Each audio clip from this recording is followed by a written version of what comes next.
Today I've got a long-term 1-year review of the Topaz Labs photo editing software that you might be aware of. We've got Photo AI, we've got a Gigapixel, we've got Sharpen AI, and of course the Denoise AI. This is all from Topaz Labs, which is a fantastic software option for you photographers that might be into maybe landscape or wildlife. That's where this is really going to shine, where your quality of photos is usually less than ideal. When you're shooting in really challenging situations and having to pump that ISO up quite high, or you're shooting in low light environments, well, this software is going to be able to bring back a lot of the life to your otherwise lost photos, guys. So I thought I'd mention that this is not a paid or sponsored video. I bought this myself, and this is definitely a software that I could recommend to you, as I do use it in my workflow almost on a daily basis now, and I wish I had pulled the trigger or at least looked into it more longer than 1 year ago, that's for sure.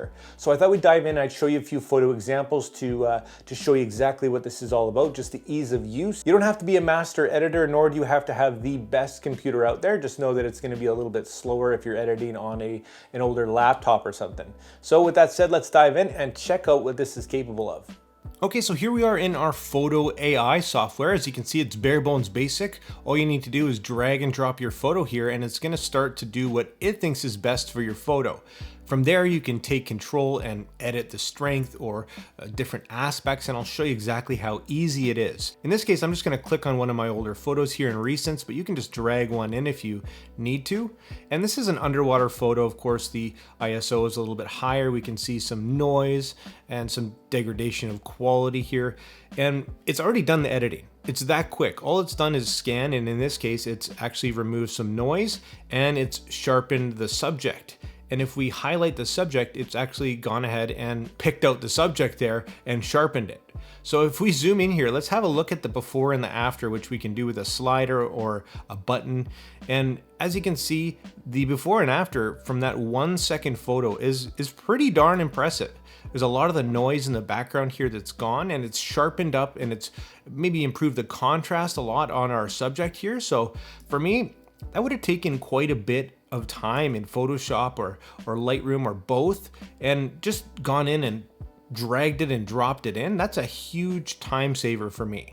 Now, this doesn't replace Photoshop or Lightroom by any means. This is going to be a great baseline, but look how easy and quick that is. Now let's check out a few more extreme examples.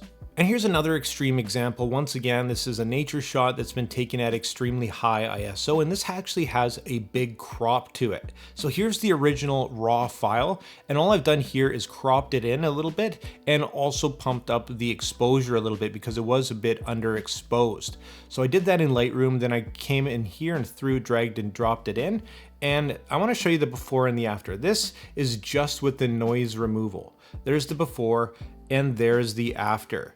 Quite impressive. And again, this would have been a lot of work in post in your typical Lightroom and Photoshop to get to this result. So a fantastic baseline. And for a lot of people, I think that's just an acceptable photo right then and there. If you're just going to use it for social or something, again, look at the difference here. It's just night and day. And if we want to go ahead and throw sharpening on, let's go ahead and let it do its thing. And let's have a look at the before and the after once again. As you can see, it's really sharpened up our subject. And if we want to fine tune our subject, we can head up to subject and see exactly what aspects of our subject is it doing the work to. So just like that, we've got some denoise and some sharpening. And what did that take? About 5 seconds. If we're going to be cropping in a lot, as you do with nature photography quite a bit, and we want to retain a lot of that detail, we can actually go ahead and upscale our photo as well here with one click. We can upscale it by 2, 4, or just a crazy amount. I think about 32,000 pixels with one click.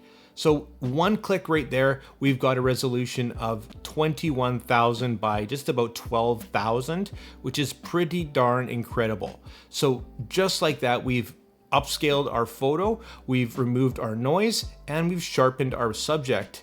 And that is going to make, again, a huge difference to your workflow, a huge time saver. For wildlife, I find myself using this program the most, but also for landscapes, which I'll show you next.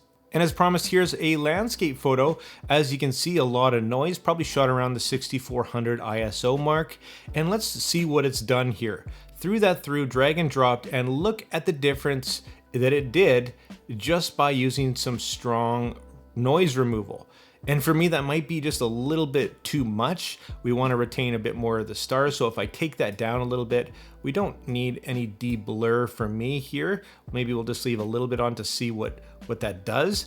But as you can see, the difference of before and after in terms of aurora photos or landscape is just absolutely incredible for me. It does such a good job at recognizing the subjects and not taking away the detail where you want the detail. I cannot believe how good this software is at just in a few seconds making such a dramatic difference. So once again, for landscape, this is just a hugely powerful tool. And of course, again, for animals, for nature, for wildlife, but don't rule out family stuff too. And I'll show you what I mean next. So here's another great example of the power of this thing. And this is a photo that I printed because I think it's just awesome. For me, it's just a kind of a sentimental one, of course. Now, this is going to be the raw file here. As you can see, if I wanted to kind of take this photo in and print it, I'm going to have to crop a heck of a lot. But once you get in there, you start to see a lot of noise and a lot of loss of detail here. I'm probably looking at something like this. So this is the raw file once again. So what I wanted to do is bring it into Lightroom, throw up a bit of the exposure to retain a little bit more of the shadows in there, and then throw it in here. So let's show you, this is the raw once again here. And here's my final crop with a little bit of exposure up there. And as you can see, again, the detail is not great. There is quite a bit of noise. And here's the after throwing it through this software here. As you can see, a huge difference, and it's gone and used something called face recovery here. And this is really cool because it can actually recover a lot of the detail that's lost in faces. And even at different depths, I've found when it comes to pets or people, it's going to recognize those faces right away. You can play around with the strength and whatnot because it is using some noise removal. You're going to lose a little bit of detail. But overall, if you look at the before and the after, I've taken something that was not very usable and turned it into a awesome, really sentimental keepsake that I can print, and I did, and it looks really, really good if you ask me. So there you have it, my friends. There's my thoughts on the Topaz Labs software after 1 year of using it. A pretty awesome program and awesome updates coming all the time. I hope they don't go too crazy and try and make it a everything in one. They're very good at certain things, but again, with AI learning, it's just kind of natural that they're going to try and push the envelope and just invite new and better things in all the time, I think. So check out the sale that's going on right now. It's the best one of the year as far as I know, guys. My affiliate link is down in the description if you want to support the channel. Thanks so much for watching the video, and like always, make mistakes, be yourself, and get out there and take some more pictures. See you next time.